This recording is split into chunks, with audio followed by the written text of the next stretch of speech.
All right, a little different than our typical YouTube channel review and analytics comparison, breakdown, recap, roast. So we're gonna do a review here. It's not a YouTube channel, although they are on YouTube in some capacity. I think Hammond and May also have their own YouTube channels. Actually, Richard Hammond, he puts up YouTube videos with his daughter, and they're pretty funny. And James May, he does his YouTube videos. I don't think Jeremy Clarkson does YouTube videos, but I'll have to check and see.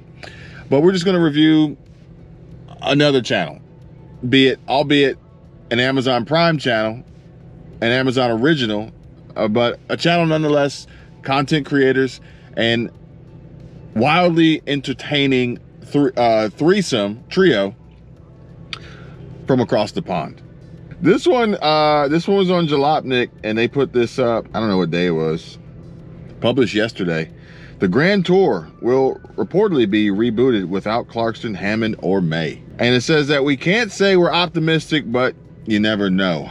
And honestly, I don't want to judge the book by its cover, but I've been down this road before, and with the BBC and Top Gear, and I gotta say, immediately I wasn't interested, but Matt LeBlanc and the rest of the team, and Rory, of course, they really did grow on me, and I ended up enjoying Top Gear again. Now, I never really got on the boat of, I never really became a fan of Top Gear USA, but who knows? If they cast it right, maybe it could work. But they have a fatal flaw, and I'll share with you my thoughts and opinions on that. And it says here that we've known for a while now that the Grand Tour, as we currently know it, would be going away. Back in January, Clarkson, who was fired from Top Gear for punching a producer over a sandwich, told the Times of London that he's too unfit and fat and old to keep making the show.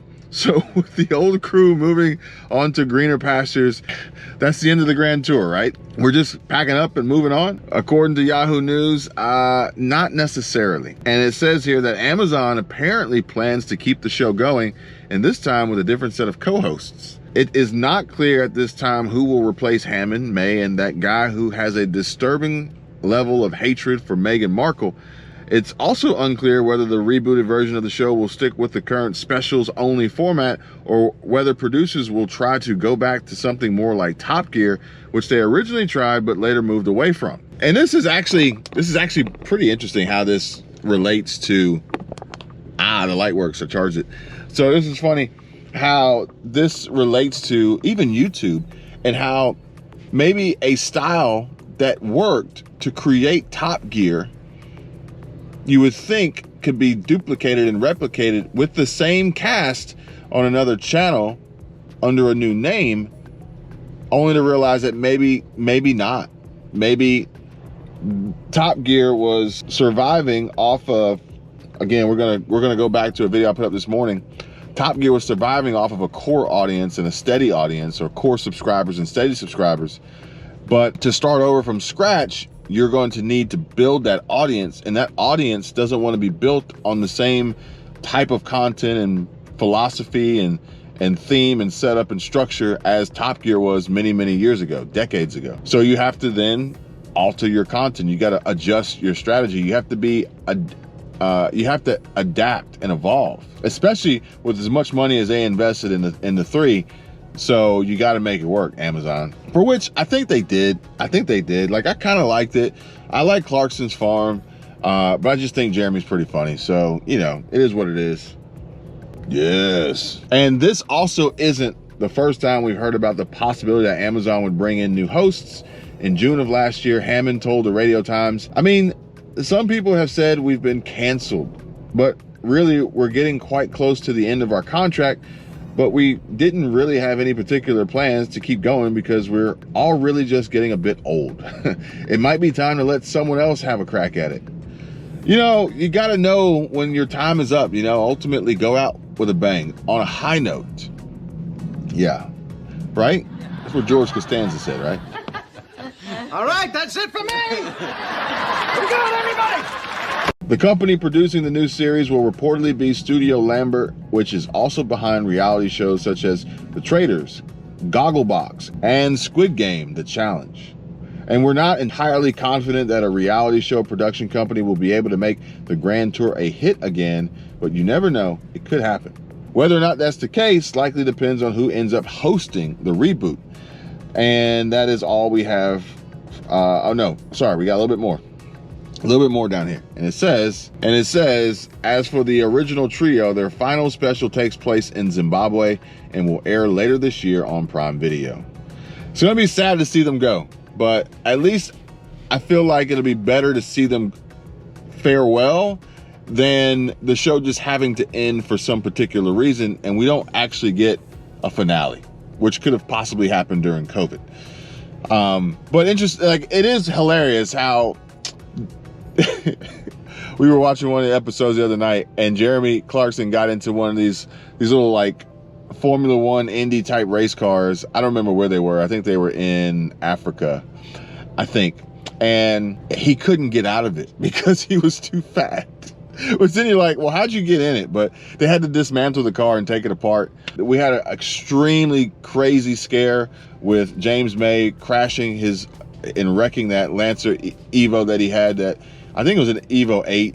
I think it was an Evo 8. And somehow miraculously still being able to finish the show. Richard is always questionable with his possible, anything's possible with Richard. But I think they've gone through great lengths to protect Hammond and keep him safe throughout all these different excursions and specials. And I mean, really just thinking about it, a lot of these, I can't believe that they still put themselves through it in order to make it happen, because even if they have a film crew and even if they have all this, that, and the other, they're still ultimately spending days, weeks, if not maybe even a month or longer in some sketchy places in third world countries and scenarios just for the sake of the story and storytelling. But they do put a smile on my face and I enjoy watching them. And it's one of those series that I'll go back and watch old Top Gear. I'll go back and watch old Grand Tour, and I'll go back and watch Clarkson's Farm because they're funny and they're entertaining. And when I want that in my life, that's where I go to get it.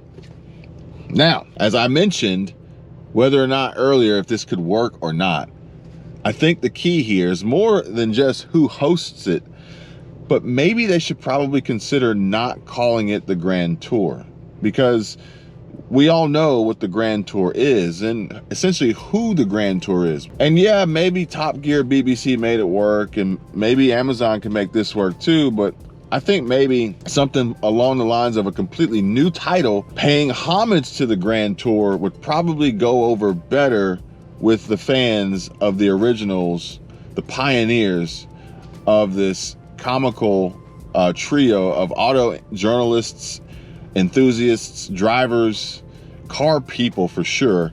In addition to the theory that I had of why they wouldn't want to do it anyway moving forward, is for the simple fact that they would have to continuously, which is not a big deal, find interesting ways to introduce older cars into the content. But it actually worked out pretty well since they moved away from the Top Gear style, which would typically have a specific segment or piece brought to you by Clarkson or Hammond or May of a new release, a new vehicle release. And they don't so much do that anymore on the Grand Tour, although they do find cool and interesting cars to bring, like the flying car that they brought out on the other video. But I think with EVs and electric vehicles and the changes that are happening in the EU and in the USA, and with emissions and noise standards and all sorts of regulations coming to the automotive industry, it would just make reviewing these cars less fun and ultimately even more difficult